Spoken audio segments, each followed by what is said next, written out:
हरिओम. सगळ्यांचं आपल्या भगवद्गीतेच्या साप्ताहिक अभ्यास वर्गामध्ये सहर्ष स्वागत.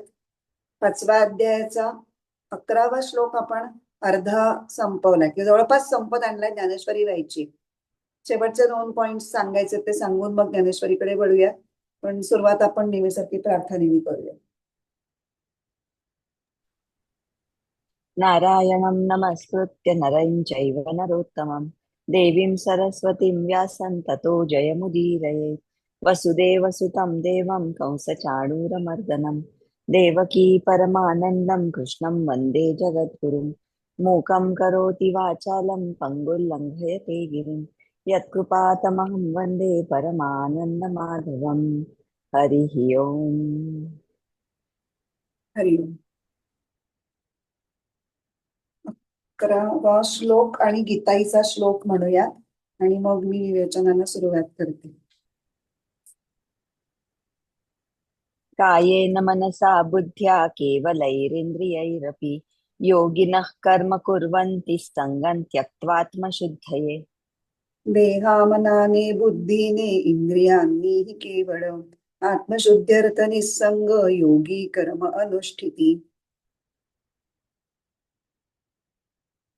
इथे आपण मागच्या वेळेला बघितलं होतं की केवल शब्द कसा सगळ्या अलीकडच्या यानं लावून घ्यायचा आहे. खरं तर केवलही इंद्रियही असा तो इंद्रियांचं विशेषण म्हणून जरी वापरलेला असला तरी तो केवलेन कायेन केवलेन मनसा आणि केवलया बुद्ध्या असं पण लावून घ्यायचंय. कारण शरीर मन बुद्धी आणि इंद्रिय ह्या चारांशीही आपलं जे ममत्व किंवा तादात्म्य असतं ते संपवल्याशिवाय आपण खऱ्या खऱ्या अर्थाने निसंग होणार नाही. संगम त्यक्त्वा सारखं सांगतायत. तो बेसिक संघ आहे तो देहाशी आहे. देहाशी आहे, मनाशी आहे, बुद्धीशी आहे. आणि हा संघ सोडण्यासाठी आपण एक मागच्याला बघितलं होतं की कर्ता निर्मम होणे. कर्ता निर्मम होणे म्हणजे काय की मी करता नाहीच आहे, मी आत्मा आहे आणि हे सगळे जे काम करतायत असं वाटतंय त्यांच्याशी माझा काही संबंध नाही. कारण का तर यांचं स्वरूप आणि माझं स्वरूप वेगळं आहे. त्याच्यासाठी आपण एक उपनिषदातला श्लोक बघितला होता की हे सगळे उत्पन्न होणारी आणि विनाश होणारी आहेत, परिवर्तनशील आहेत, त्यांच्यात विकार होतात आणि ह्यांना प्रकाश पुरवणारा जो मी आहे आत्मा, चैतन्य पुरवणारा, त्या चैतन्यामुळे ती सगळी कार्यरत आहेत. तो मी मात्र कधीही न बदलणारा, मला जन्म नाही, मला मरण नाही, मला कुठलंही परिवर्तन नाही, असं ह्या सगळ्यांपासून माझं स्वरूपच खूप निराळ आहे. म्हणून ही सगळी माझी नाही. एकदा त्याचं आपल्याला मूळ कळलं की का ही माझी नाही, तर माझ्या त्यांच्यात काही साम्यच नाहीये. मी त्यांना फक्त चैतन्य पुरवणारा आहे आणि ती सगळी कामं करतायत प्रकृतीच्या अंगाने आणि मी निष्क्रिय आत्मा आहे. हे जितकं आपल्या मनावर बिंबेल किंवा आपल्याला त्याचा हळूहळू अनुभव येईल, अनुभव आल्यानंतर खरं ते होणार आहे. पण आपण आता प्रयत्न करायचा आहे की ह्या विचारांनी ही विचारांची धारणा मनामध्ये पक्की करण्याची. आणि मग असं झालं की मग संग टाकणं आपल्याला जमेल. संगम त्यक्त्वा म्हणजे फळाचा संग टाकणे, फळाच्या इच्छेचा संग टाकणं. इथपर्यंत आपण आलो होतो. आता आपल्याला ज्ञानेश्वरी बघायची आहे. या ज्ञानेश्वरी मध्ये आपण थोडासा वेगळ्या पद्धतीने आता अभ्यास करणार आहोत.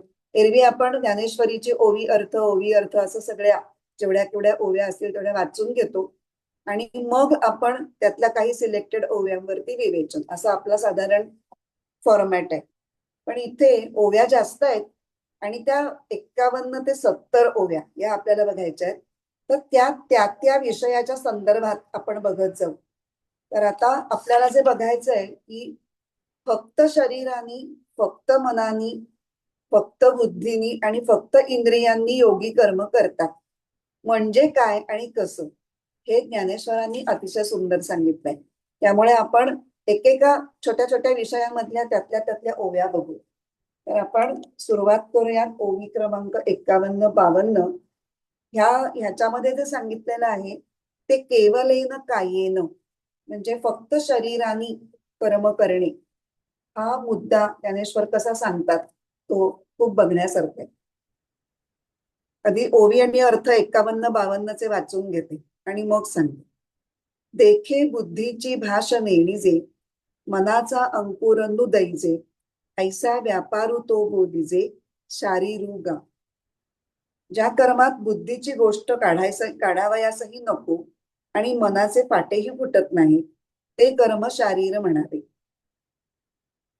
हेची मराठे परी येसी, तरी बाळकाची चेष्टा जैशी, योगिये कर्मे करीती तैशी, केवळा तनू. हीच गोष्ट सोप्या शब्दात सांगतो.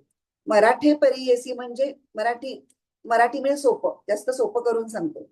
ज्याप्रमाणे लहान बालक निर्हेतुक चलनवलन करते, त्याप्रमाणे योगीजन कोणतीही वासना न धरता केवळ शरीराने कर्म आचरतात.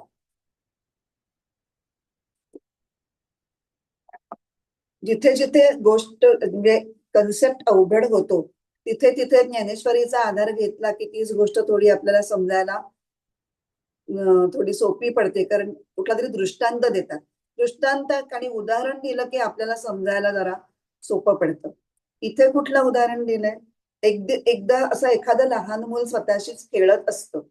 ह्याच्यामध्ये काय म्हणायचं, त्या खेळण्या पाठीमागे काही उद्देश नसतो, कुठला अहंकार नसतो, काही स्वार्थी हेतू नसतो. त्याचप्रमाणे योगी केवळ शरीराने कर्म करतो आणि शरीराने कर्म करतो, याच्यामध्ये बुद्धी आणि मन यांचा सहभाग अत्यंत कमी आहे. हेही त्यांना त्याच्यामध्ये दाखवायचे. म्हणजे लहान मुलाचा जो दृष्टांत दिलेला आहे की महात्मे हे बालकासारखे असतात. म्हणजे काय, तर ते निरागस आणि निर्लेप वृत्तीचे असतात, हा एक अर्थ. आणि दुसरा की ते कोणत्याही हेतुविरहित सहज प्रेरणेने त्यांच्या क्रिया होत असतात. पाळण्यातलं लहान मूल सुद्धा नुसते नुसते हातपाय हलवत असतं ना, कधी ते मध्येच हसतं, मध्येच रडायला लागतं. त्यात कशाला म्हणजे अगदी भूक लागली किंवा अंथरुण ओलं झालं वगैरे अशी बेसिक कारणं सोडली तरी कधी कधी नुसतंच खेळता खेळता ते आळोखे पिळोखे देतं, हसतं, रडतं.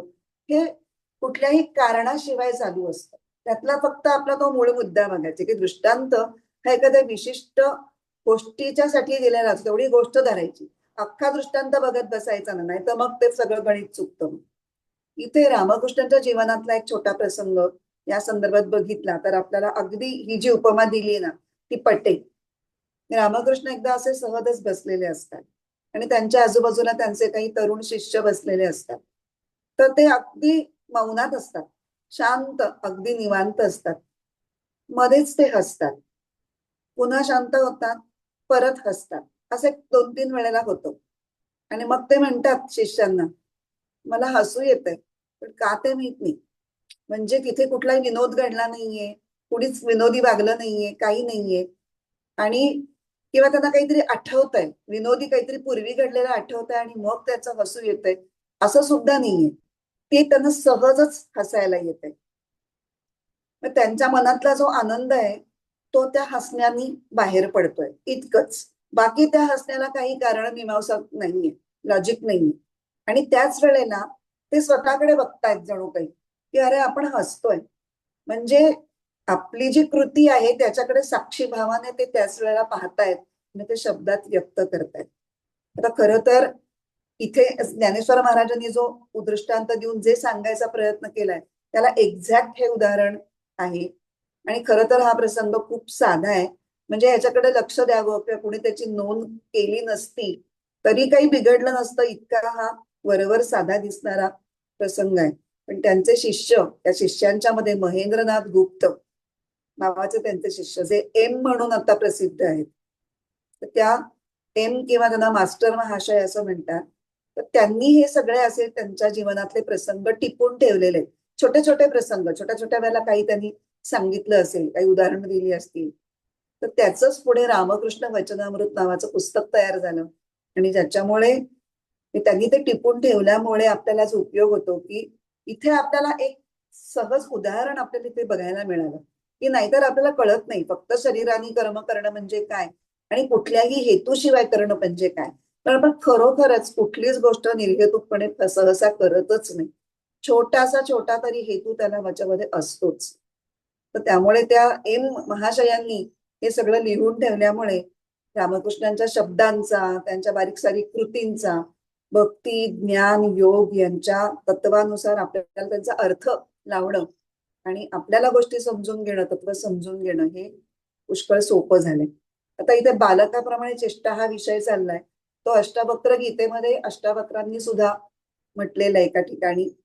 समस्तम कल्पना मात्रम आत्मा मुक्त सनातनः इति विज्ञाय धीरोही किमभ्यस्यति बालवत. त्यांनी तसं थोडंसं कारण द्यायचा प्रयत्न केला की का ते निर्हेतुक असतात.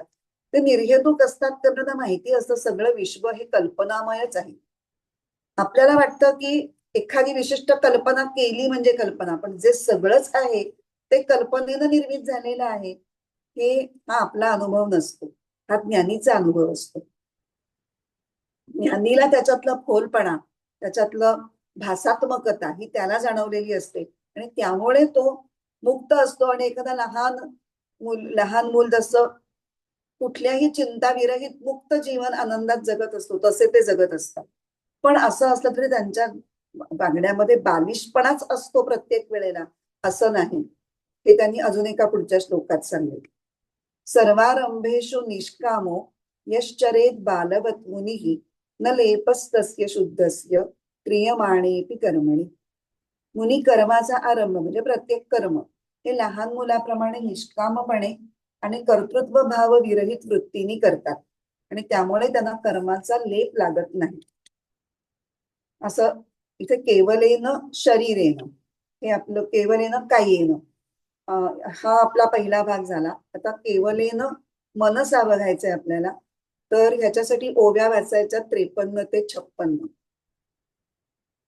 ओव्या वाचण्यापूर्वी थोडीशी प्रस्तावना करते या विषयाची आणि मग ओव्या वाचू आपण. आता इथे केवलेन मनसा म्हणजे फक्त मानसिक कर्म आहे, त्याच्यामध्ये शरीराची काहीही हालचाल नाहीये, पण मन मात्र कल्पना करण्याचं कर्म करतंय. पण त्या कल्पना करण्यामागे परत कुठलाही स्वार्थ नाही, अहंकार नाही किंवा कुठलीही उपभोग वृत्ती, मोठेपणाची मान्यता असं काहीही नाही, ज्याच्यामध्ये आत्मसंबंध जोडला जात नाही, म्हणजे अहंकाराने त्याच्याशी जोडलं जात नाही, अशा प्रकारचा मनाचा व्यापार आणि सहज स्फुरणातून उठणारं मानसिक कर्म हे त्या योग्यांकडून घडतं आणि त्यामुळे ते कर्माच्या बंधनात पडत नाही. कर्माचं बंधन म्हटलं की तिथे अहंकारच असणं हे अपेक्षित आहे आणि कर्मबंधन तुटणं किंवा कर्माचा लेप न लागणं म्हटलं की अहंकार त्याच्यातनं वजा व्हायलाच पाहिजे. हे एक सूत्र लक्षात ठेवायचं. तो कसा त्या प्रत्येक कर्मातून अहंभाव कसा जातोय ह्याच्याकडे लक्ष ठेवायचं. आता त्या 53 ते 56 ओव्या वाचूया. मग पांच भौतिक संचले जेव्हा शरीर असे निदेले, तेथे मनची राहाटे एकले स्वप्नी जेवी. मग पंचमहाभूतांचे बनलेले हे जड शरीर जेव्हा योग निद्रा वश होते, तेव्हा स्वप्नातल्या प्रमाणे मन एकांडेच वावर करते. नवल ऐके धनुर्धरा कैसा वासनेचा संसारा, देहा होऊ नेदी उजगरा परी सुख दुःखे भोगी. अर्जुना, एक नवलाची गोष्ट ही आहे की या वासनेचे पसारा घालण्याचे कसब असे आहे की देहाला मुळीच सुगावा लागू न देता त्याला ती सुखदुःखाच्या भोगात गुंतवते. इंद्रियांच्या गावी नेणिजे ऐसा व्यापारू जो निपजे, तो केवळ उगा म्हणजे मानसाचा. ज्या व्यापाराचा इंद्रियांना गंधही नसतो अशा व्यापाराला मानस व्यापार म्हणावं. योगी तोही करीती परिकर्मे ते न बांधी जती, जे सांडिली आहे संगती अहंभावाची. योगीजन ही मानस कर्मही आचरतात, परंतु अहंभावाचा स्पर्शही यांना नसल्यामुळे ही कर्म त्यांना बंधक होत नाही. आता इथे मानस कर्माचं उदाहरण म्हणून ज्ञानेश्वरांनी स्वप्नावस्थेचा दृष्टांत दिलाय आणि तो अत्यंत बरोबर आहे. कारण की स्वप्न ही अशी एकच अवस्था आहे की जिथे शरीर आणि इंद्रिय पूर्ण निष्क्रिय असतात. बुद्धी सुद्धा फारशी काम करत नसते. फक्त मन आपल्या कल्पनेने स्वप्नाचा सगळा पसारा, येथे त्यांनी वासनेचा नवल ऐके धनुर्धरा कैसा वासनेचा संसारा, सगळा तो डोलारा स्वप्नातल्या गोष्टींचा हा फक्त मनाच्या कल्पनांच्या त्याच्यावरती कल्पना शक्तीवर आधारित असतो. सगळं काही पूर्णपणे काल्पनिक आणि ज्याला आपण प्रातिभासिक सत्ता म्हणतो, त्या प्रातिभासिक सत्तेमध्ये सगळ्या गोष्टी चाललेल्या असतात. पण ते चाललेलं असताना स्वप्न पाहणाऱ्यासाठी ते सगळं खरं असतं बरं का. स्वप्न पाहणाऱ्यासाठी ते सगळं खरं असतं, स्वप्नातल्या सगळ्या क्रिया, स्वप्नात त्याला जे काही वाटत असतं. त्यामुळे स्वप्न पाहणारा हा स्वप्न जरी खोटं असलं तरी स्वप्नातल्या क्रियांशी अहम भावानी, सामान्य व्यक्तीबद्दल बोलते मी, सामान्य व्यक्ती स्वप्नामध्ये सुद्धा अहंकार त्याचा तिथे असतो. मन असतं आणि अहंकार असतं, बाकी काहीही नसतं. शरीर, इंद्रिय, बुद्धी नाहीये, पण अहमभाव सूक्ष्म स्वरूपात आहे. आणि इथे जे म्हटलंय की इंद्रियांच्या गावी नेणी जे, इंद्रियांच्या नकळत सगळं करून तो भोगही देतो. स्वप्नात काय भोग मिळतात आपल्याला? स्वप्नात समजा भीतीदायक स्वप्न पडलं तर आपल्याला अंगाला दरदरून घाम फुटतो, तो खरा फुटलेला असतो. किंवा आपण एखाद्या वेळेस ओरडतो किंचाळत, ती किंचाळी कधी कधी खरी असते. किंवा जर एखादी आपण फिजिकल ऍक्टिव्हिटी, समजा काही ट्रेकिंग वगैरे सदृश अशी कुठली गोष्ट आपण केली असेल स्वप्नात, तर उठताना आपल्याला दमल्याचं फिलिंग असतं. खरं आपण काही केलेलं असतो का कुठे? पण इंद्रियांना भोग मिळाला का नाही? मनाच्या या मानसिक कर्माने जो डोलारा वासनांचा पसारा उभा केला, त्यातून त्यांनी सगळ्या इंद्रियांना भोग दिला आणि हे इंद्रियाला कळलं सुद्धा नाही, देहाला कळलं सुद्धा नाही. पण आता सर्वसामान्य माणसांच्या बाबतीत हे सांगून आपण आता बघितलं. शेवटची जी ओवी आहे, योगी आहे तोही करीती परी कर्मे ते न बंदी जती, जे सांडिली आहे संगती अहमभावाची. ही ओवी अत्यंत महत्वाची आहे, कारण ती फक्त ज्ञानीसाठी आहे. ज्ञानीचा स्वप्नात सुद्धा अहमभाव नसतो. ही गोष्ट कळायला आणि पचायला अत्यंत अवघड आहे. की स्वप्नात कुठे आपला कंट्रोल असतो की मी अमुक करणार नाही किंवा अमुक करीन. पण तो कसा असतो याच्यासाठी एक उदाहरण सांगते म्हणजे हे पटेल. आपण सामान्य माणसात काही वेळाला म्हणतो बघा की हे असं ना मी तर स्वप्नात सुद्धा करू शकणार नाही, म्हणजे मी खोटं स्वप्नात सुद्धा बोलणार नाही. तेव्हा आपण कशाची ग्वाही देतो की मी इतकं, माझं सदाचरण एवढं शुद्ध आहे की स्वप्नात सुद्धा मी खोटं बोलणं शक्य नाही. तसं ज्ञानी हे आत्मभावामध्ये इतके मुरलेले आहेत की त्यांचा आत्मभाव स्वप्नात सुद्धा जात नाही. तात्यासाहेब केतकर नावाचे गोंदवलेकर महाराजांचे शिष्य, की नंतर पुढे त्यांच्या मुखातून अनेक वर्ष गोंदवलेकर महाराज बोलत असत, तर त्यांचा गुरुभाव हा इतका पराकोटीचा होता. त्याचं एक उदाहरण एका याच्यामध्ये सांगितलं जातं की एकदा तात्यासाहेबांना काहीतरी स्वप्न पडलं आणि त्या स्वप्नात कोणीतरी एक आडदांड माणूस त्यांच्या छातीवर बसला होता आणि त्यांना तो असा ठोसे द्यायच्या भूमिकेत होता आणि मारू का तुला मूठ असा विचारत होता. त्याच्यावर तात्यासाहेब स्वप्नात त्या माणसाला म्हणले, हो मार, पण आधी महाराजांना विचार आणि मग मार. कुठलीही गोष्ट महाराजांना विचारल्याशिवाय करायची नाही, हे त्यांच्या रोमारोमात इतकं भिनलेलं होतं की स्वप्नात देखील त्याला ते तेच म्हटले. म्हणजे ह्याच्यात तर फक्त एवढंच समजून घ्यायचं की त्यांचा आत्मभाव हा पूर्णपणे अस्तित्वात असतो स्वप्नात सुद्धा. हे थोडं अवघड पडतं. म्हणजे पुढे मी एकांची चर्चा करत होते तेव्हा ते म्हणले, एकतर योग्यांना स्वप्न कमी पडतात, पण जी पडतात त्याच्यातही ते आत्मभावात असतात.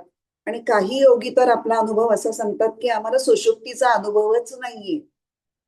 म्हणजे आम्ही सतत अवेअरनेस मध्येच आहोत, सतत इतके आम्ही जागृतावस्थेत आहोत की आम्ही गाढ झोपलोय असं आम्हाला माहितीच नाही आणि तरीही ते दमलेले नसतात. आपली थोडीशी झोप इकडे तिकडे झाली तर आपल्याला दुसऱ्या दिवशी लागलीच मध्येच डुलक्या येतात किंवा आपल्याला दहावेळा वाटतं की काल माझी झोप नाही झाली ना म्हणून आज मला जरा दमल्यासारखं होतंय. त्यांना नाही दमल्यासारखं होत, कारण ते आत्म्याच्या संपर्कात असल्यामुळे ते सदैव चैतन्यमय असतात. त्यामुळे ही जी ज्ञानींची जी काही अवस्था आहे ना, त्याची आपण फक्त कल्पनाच करू शकतो. खरं सांगायचं तर आपल्याला तो अनुभव अजूनपर्यंत आलेला नाहीये. आणि इथे पुन्हा आपल्याला दुसऱ्या अध्यायातला तो श्लोक आठवतो, या निशा सर्वभूतानां तस्याम जागर्ती संयमी, यस्याम जागृती भूतानी सा निशा पश्यतो मुने. पहिली वेळ विशेषतः की आपण गाढ झोपतो म्हणजे झोपतो, आपलं सगळं त्यातलं सगळं भान सुटलेलं असतं. आत्मभान तर सोडाच, पण त्यांचं आत्मभान टिकून ते गाढ झोपेचा अनुभव घेतात किंवा गाढ झोपेत जातात. सुषुप्तीत सुद्धा ते आत्मभावा सकट जातात, स्वप्नात सुद्धा ते आत्मभावा सकट जातात. एक असूनही स्वप्नामध्ये अहमभाव कसा असतो किंवा क्रियमाण कर्म कसं लागू होतं ह्याचं एक उदाहरण राजा हरिश्चंद्राचं आहे.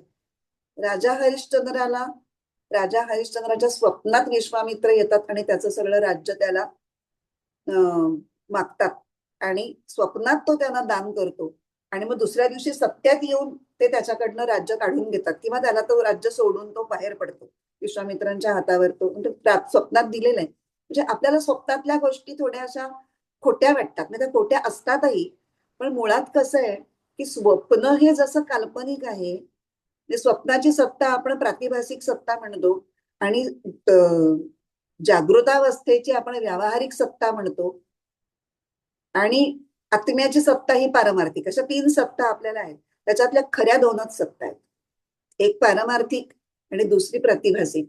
पण आपण जागृतावस्थेत जे अनुभव घेत असतो ते सामान्य माणसाला त्याचं काहीतरी एक्सप्लेनेशन दिलं पाहिजे, म्हणून ती व्यावहारिक सत्ता ही शंकराचार्यांनी मांडलेली आहे की ठीक आहे, तुला त्याचा अनुभव आहे ना, त्याला आपण व्यावहारिक सत्ता म्हणूया.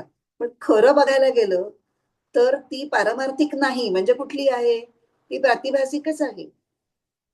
आणि सत्यामध्ये आणि स्वप्नामध्ये सुद्धा ह्यांचा आत्मभाव टिकून असतो, कारण सदा सर्व काळ ते पारमार्थिक सत्तेमध्येच स्थित झालेले असतात. त्यामुळे त्यांच्याकरता एकच सत्ता असते आणि ती म्हणजे पारमार्थिक सत्ता, असा त्याचा अर्थ आहे. पण इथे केवलेन मनसा ह्याच्याबद्दल आपण बघितलं. आता केवल या बुद्ध्या, केवळ बुद्धीने कर्म. आता इथे ज्ञानेश्वरांनी ज्या क्रमाने एक्सप्लेनेशन घेतलंय ना, त्या ओव्यांचा क्रम आपण थोडासा आपल्या क्रमाने वाचणार आहोत. म्हणजे या श्लोकामध्ये कसं म्हटलंय, कायेन मनसा बुद्ध्या केवलैहि इंद्रियैहि, म्हणजे इंद्रियांचा क्रम सगळ्यात शेवटी लावलाय. तसंच आपण करणार आहोत. त्याला पण एक कारण आहे, ते मी नंतर सांगेन. इंद्रियांचा जेव्हा मी एक्सप्लेन करीन तेव्हा मी सांगेन. पण ज्ञानेश्वरांचा क्रम कसा आहे, शरीर, मन, इंद्रिय आणि मग बुद्धी. त्यामुळे त्या मधल्या ज्या इंद्रियांच्या ओव्या आहेत 57, 58, 59, त्या गाळून आपण आता बुद्धीच्या ज्या ओव्या आहेत केवल या बुद्ध्या, त्या 60, 61, 62 आपण आधी वाचणार आहोत, त्याच्यावर विचार करणार आहोत आणि मग नंतर आपण केवलही इंद्रियहीला जाणार आहोत. तेव्हा आता मी 60, 61, 62 ज्या वाचते, ते बुद्धी धुरे करुनी कर्म करीती चित्त देऊनी परिते नैष्कर्म्यापासूनी मुक्त दिसती.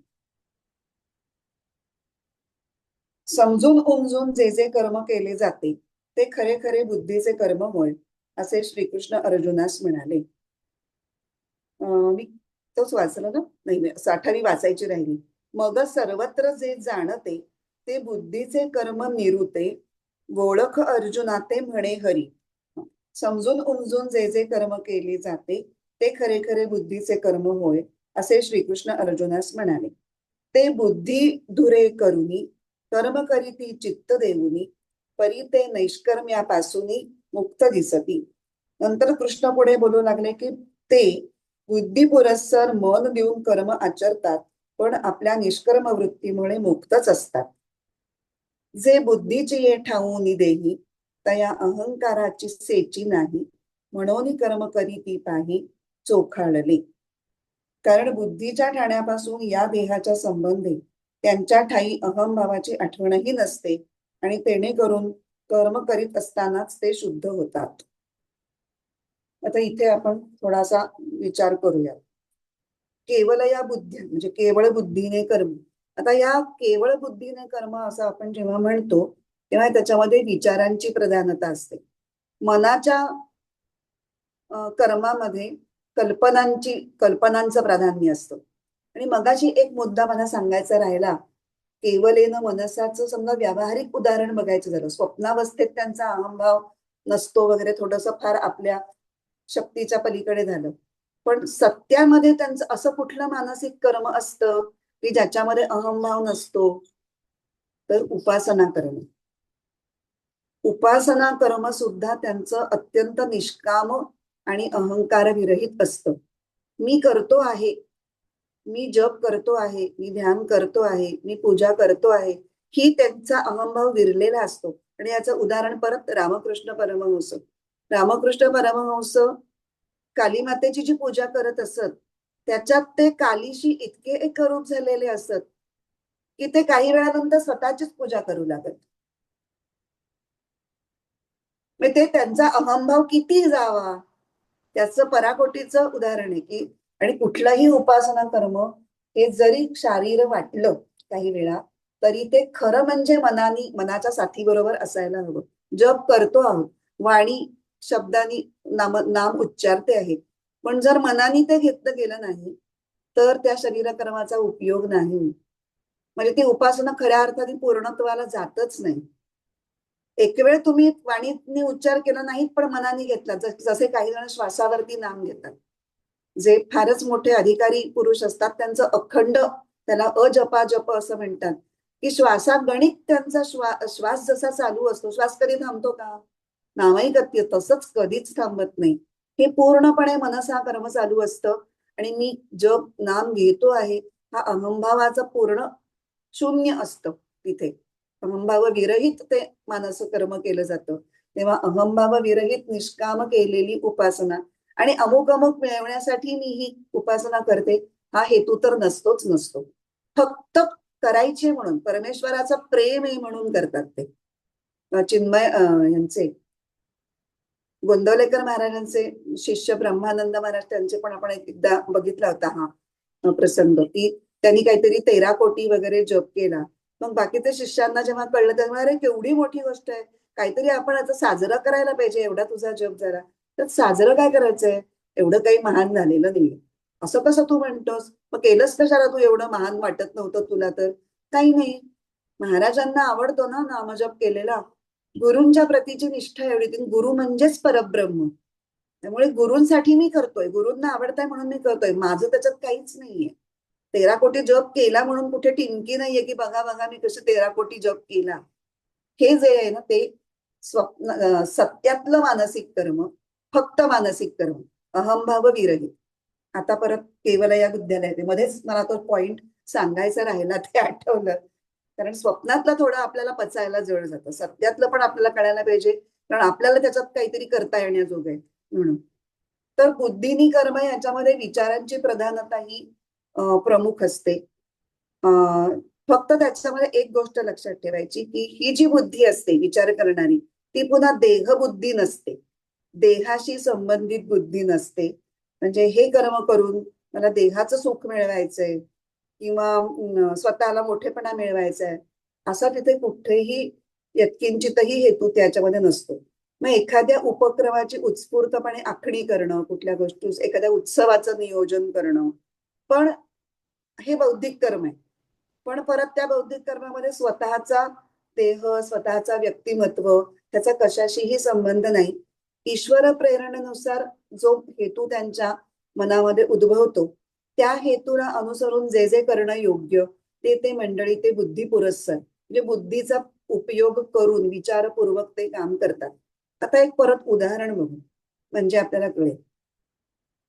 रामदास स्वामींनी अनेक ठिकाणी रामाची, नंतर हनुमंताची अशी मंदिरं उभारली, मूर्तींची स्थापना केली, अनेक मठांची स्थापना केली.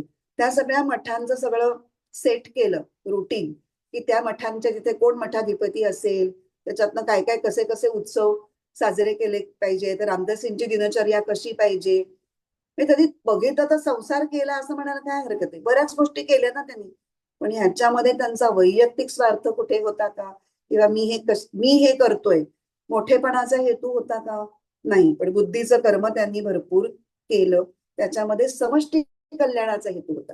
हे सगळं त्यांनी का केलं? त्यावेळेला परकीय आक्रमणांनी संपूर्ण देश हा पिंजलेला होता आणि सगळ्यांच्या समाजामधली राष्ट्रीय अस्मिता ज्याला म्हणू ती सगळी लयाला गेलेली होती आणि लोक घाबरून जीवन जगत होते. तेव्हा त्यांनी ताठ मानेनी जीवन जगावं, त्याच्यासाठी शक्तीची उपासना करायला पाहिजे प्रत्येकाने. म्हणून मारुती हे शक्तीचं दैवत म्हणून त्याचं मंदिर, त्याच्या अनुषंगाने लोक एकत्र येतील आणि शक्तीची उपासना सुरू करतील, समाजाचं संघटन होईल.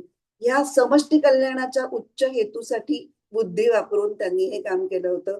त्याच्यामध्ये स्वतःचं काहीही नव्हतं. हे केवल या बुद्ध्या कर्म.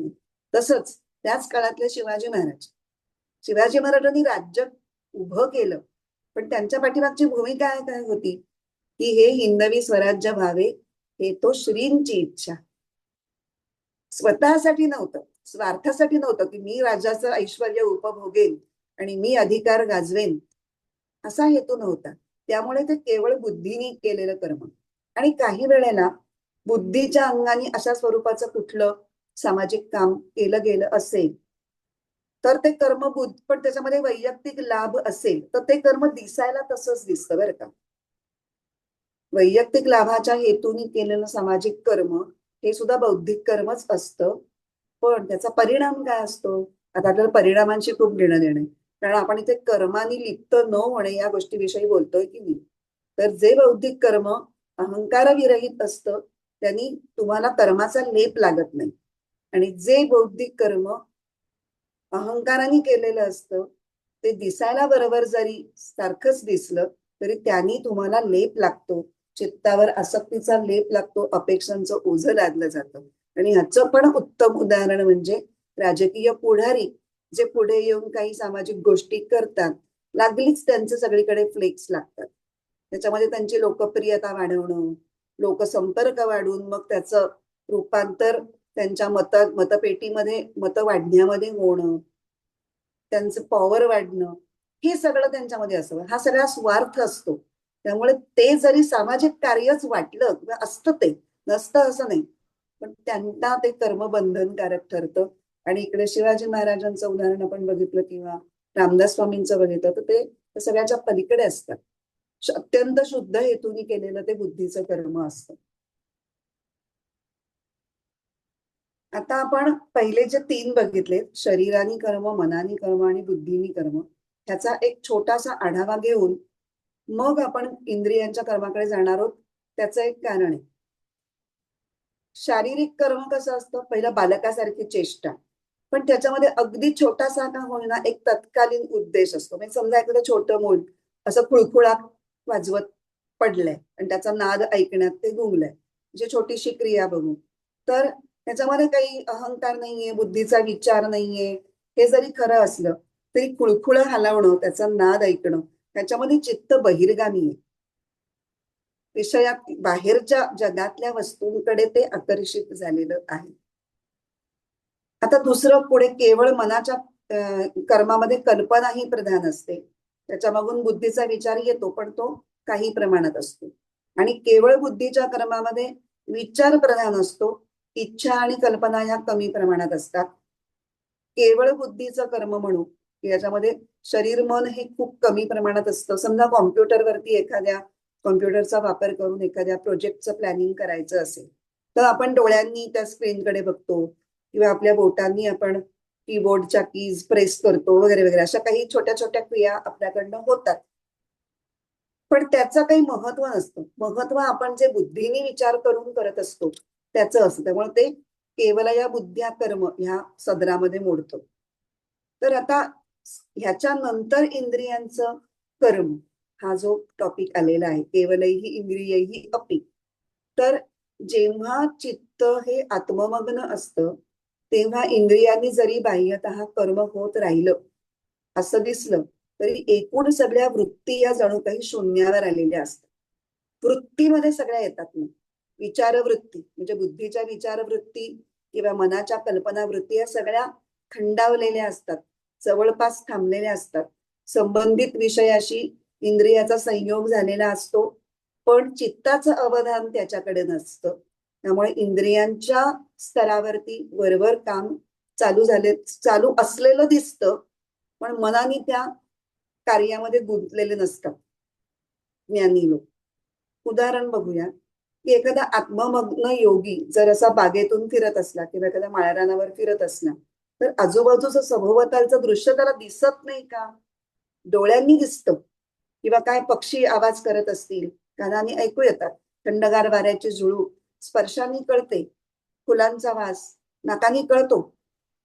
सगळे इंद्रिय कार्यरत आहेत, पाय चालतायत, पण तो स्वतःच्या आत्ममग्न अवस्थेत असेल तर हे सगळं त्याच्या आतपर्यंत कुठे पोहोचतच नाही. वास येऊन न आल्यासारखा, आवाज ऐकून न ऐकल्यासारखा, दृश्य दिसून न दिसल्यासारखं, अशा अवस्थेत तो असतो. त्यामुळे आपण बुद्धीचं कर्म बघितलं तर तेव्हा अंतःकरण हे विचार वृत्तींमध्ये असतं. मनाच्या कर्मामध्ये बघितलं तर ते कल्पनांच्या मध्ये, इच्छांमध्ये असतं. आणि शरीर कर्मामध्ये बघितलं तर तत्कालीन कुठला तरी छोटा हेतू असतो आणि कुठल्या तरी बाह्य विषयाशी ते जोडलेलं असतं. पण केवळ इंद्रिय कर्म या त्याच्यामध्ये त्या तीनही पैकी काहीही नसतं आणि चित्त फक्त आत्मस्थ असतं. आणि म्हणून या क्रमवारीत त्याला शेवटचं स्थान दिलेलं. असाही एक आपल्याला प्रश्न पडतो की शरीर आणि इंद्रिय असा भेद करण्याचं कारण काय. कारण इंद्रियांच्या संघाताला आपण शरीर जर म्हणतोय तर शरीराचा वेगळा कर्म आणि इंद्रियांचं वेगळं कर्म असं का म्हटलंय. तर त्याचं उत्तर असं आहे की इंद्रिय जेव्हा म्हणतात तेव्हा 10 इंद्रिय त्याच्यामध्ये शक्यतोवर धरली जातात. 5 ज्ञानेंद्रिय, 5 कर्मेंद्रिय. आणि ही वगळून जे शरीर असतं त्याला शरीर म्हणतात. त्याच्यामध्ये काय येतं, त्या उरलेल्या शरीरामधल्या ज्या क्रिया असतात त्या बऱ्यापैकी इनव्हॉलंटरी सदरातल्या असतात आणि इंद्रियांच्या क्रिया ह्या जनरली व्हॉलंटरी या सदरात असतात. हा फरक आहे त्याच्यामध्ये. आत रक्ताभिसरण चाललंय, श्वसन चाललंय, या पूर्णपणे इन्व्हॉलंटरी आहेत. ह्याच्यामध्ये आपली ज्ञानेंद्रिय कर्मेंद्रिय काहीही भाग घेत नाहीये, म्हणून त्यांना वेगळं केलंय. हा एक अजून थोडा एक पुढचा सूक्ष्म बारकावा. आता आपण मधल्या ज्या ओव्या गाळल्या होत्या त्या वाचूया. आणि मला वाटतं तेवढं झाल्यानंतर आपल्याला थांबावं लागेल. 5 वाजता आपल्याला जर थांबायचं असेल तर. आता कुठले होते 57, 58, 59 या 3 ओव्या आपण वाचूया. आता जाहलिया भ्रमहत तैसे पिशाच्याचे चित्त मग इंद्रियांचे चेष्टित विकळू दिसे.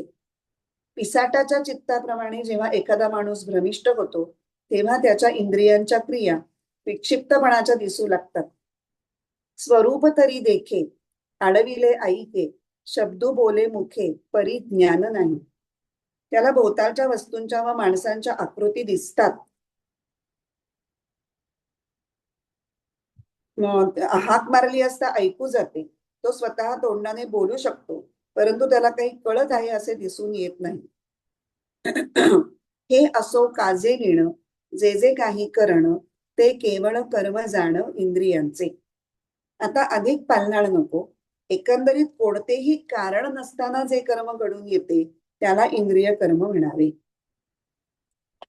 इथे पिशाच्च्या मी झपाटलेल्या माणसाचं उदाहरण दिलंय.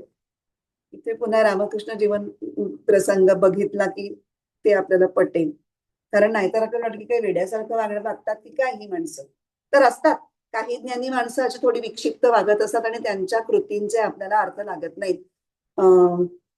रैक्व नावाचा जो एक माणूस ह्याच्यामध्ये उपनिषदामध्ये सयुग्म रैक्व नावाचा एक भिकारीच असं सांगितलंय. भिकारी असतो, त्याच्या अंगाला खरूज असते आणि सगळं अंग अत्यंत मलिन असतं आणि तो चिंध्या पांघरलेला असतो आणि एका बैलगाडीच्या खाली तो राहत असतो. अशा माणसाला आपण काय म्हणू.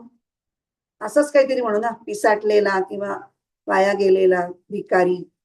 पण तो अत्यंत ज्ञानी असतो आणि एक राजा त्याच्याकडे ज्ञानाचा उपदेश घ्यायला येतो. अशी एक गोष्ट आहे उपनिषदामध्ये. बहुतेक ती छांदोग्य उपनिषदामध्ये आहे असं मला वाटतंय, नक्की नाही. तर इथे आपण रामकृष्णाचा जीवन प्रसंग बघू. तो थोडक्यात होईल की रामकृष्ण असेच एकदा ईश्वरमग्न स्थितीत बसलेले असतात आणि त्यांच्या सगळ्या हालचालींचं निरीक्षण करत एक विद्वान गृहस्थ तिथे आलेले असतात कालीमातेच्या मंदिरात. ते बघत बसतात की काय चाललंय यांचं. मग थोड्या वेळाने ते म्हणतात, बापरे, एखाद्या भूतानी एखाद्या माणसाला पछाडावं तसं या कालीमातेने यांना पछाडलेलंच दिसतंय. म्हणजे एक कालीमाता सोडली तर त्यांच्या आयुष्यात बाकी ते सगळं विसरलेले आहेत, भोवताल विसरलेले आहेत. इतका एकरूपता आहे. आणि त्यांना पागल पुजारीच म्हणत असत. त्यांना सर्वसाधारण लोक ज्यांना त्यांच्या ज्ञानी असण्याची कल्पना नाही ते व्यावहारिक लोक त्यांना पागल पुजारी म्हणूनच संबोधत असत. तो आहे ना येडा, त्याचं काहीतरी चाललेलं असतं तिकडे. असंच जडभरताचं सांगतात. ह्याच्यामध्ये भागवतामध्ये ती कथा आहे की जडभरताचा जो तो पर्टिक्युलर जो जन्म असतो तो अत्यंत ज्ञानी असतो पण त्याला मागे केलेल्या चुकांचं स्मरण असतं. आता कुठल्याही गोष्टीने आपलं अवधान चित्ताचं हलू द्यायचं नाहीये हा त्याचा इतका पक्का निश्चय असतो की तो असाच राहत असतो. झपाटलेला वाटावं किंवा काही त्याला मतिमंद आहे, काही कळत नाही, सांगितलं काम केलं, जसं जमलं तसं केलं, कशाला नाही म्हणायचं नाही, भूक लागली म्हणायचं नाही, दिलं ते खायचं. म्हणजे मला काही हवंय, जगण्यामध्ये शून्य रस. कारण आत्ममग्न. जेव्हा तो त्याला राजा भेटतो, नाव परत विसरले मी त्याचं, जो तेव्हा त्याला राजा भेटतो त्याला मग असा काहीच कुचकामी दिसतोय पण चांगला सशक्त दिसतोय, घ्या त्याला भोई म्हणून, असं म्हणून जेव्हा तो घेतला जातो आणि मग तो भोईपणा त्याला जमतच नसतो कारण तो असं खाली बघत असतो आणि कुठे किड्याला वाचव, मुंगीला वाचव, असा उड्या मारत मारत मग सारखं राजाच्या पालखीला हिसके बसत असतात. म्हणून तो राजा चिडतो आणि मग तो काहीतरी जो प्रश्न विचारतो, त्याला बोलतो, तेव्हा हा असं काही उत्तर देतो, तेव्हा तो राजा चमकतो की हे काहीतरी प्रकरण वेगळं आहे, हा सामान्य जड मूढ असा नाहीये. आणि मग त्याचं ज्ञान प्रकट होतं. त्यामुळे केवलही इंद्रियही अशा लेव्हलवरचे जगणारे जे असतात की बाह्य कृती इंद्रियांनी चाललेल्या असल्या तरी आंतरिक अवस्था मात्र पूर्णपणे ही ईश्वरनिष्ठ असते. आणि अशा स्थितीत होणारं जे कर्म त्यालाही नैष्कर्म्य, नैष्कर्म्य ही टर्म आपण पुष्कळ की कर्म चाललंय पण त्याचा लेप लागायचा काही संबंधच नाही कारण अहंभाव तिथे उपस्थितच नाही, आपोआप चाललंय. काही संत अशा याच्या केवलही इंद्रियही अपि या स्थितीमध्ये असतात. अं, कबीराचे कबीर जेव्हा रामनाम म्हणत जेव्हा विणकाम करत असत तेव्हा ते रामनामात एवढे तल्लीन होत असत की विणकाम आपोआपच होत असे, त्याच्यात त्यांना लक्ष घालायचं काही कारणच नसायचं, हाताने काम होत असे पण त्यांचं लक्ष रामाकडेच असे. तर हे आपल्याला थोडस ज्ञानीची अवस्था आपण म्हणतोय ना की कर्मसन्यास योग ह्याच्यामध्ये आता हा खूप प्रगत आहे आणि त्या ज्ञानाला जवळपास पोचत आलेला ज्ञानी कसा आहे किंवा पूर्ण ज्ञानी सुद्धा, आता हे तर सगळं पूर्ण ज्ञानीच आपण बघतो, ते बघताना थोडं आपल्याला पटायला थोड्या गोष्टी अवघड जातील पण आपण ते ऐकायचं आणि आपल्या सामान्य जीवनात कसे थोडेफार बदल करता येतील, अहंभाव आपला किती वेळेला जास्तीत जास्तपणे आपल्याला दूर कसा ठेवता येईल याचा विचार करायचा. एवढंच आपण याच्यामध्ये या या स्टेजला आपण एवढंच करू शकतो. आपण आता थांबूया कारण आता पुढचा जो आहे ते आता पुढच्या पण ओव्या खूप छान आहेत. पुढच्या ह्याची थोडी प्रस्तावना केली. आता मूळ कायेन मनसा बुद्ध्या केवलैरिंद्रियैरपि हा भाग ओव्या या भागावरच्या ओव्या सांगून संपल्या. आता थोडी पुढची प्रस्तावना करतायत आणि तीही फार सुरेख आहे.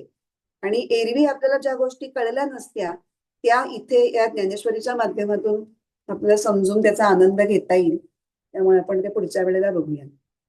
तर प्रार्थना म्हणू आणि थांबू.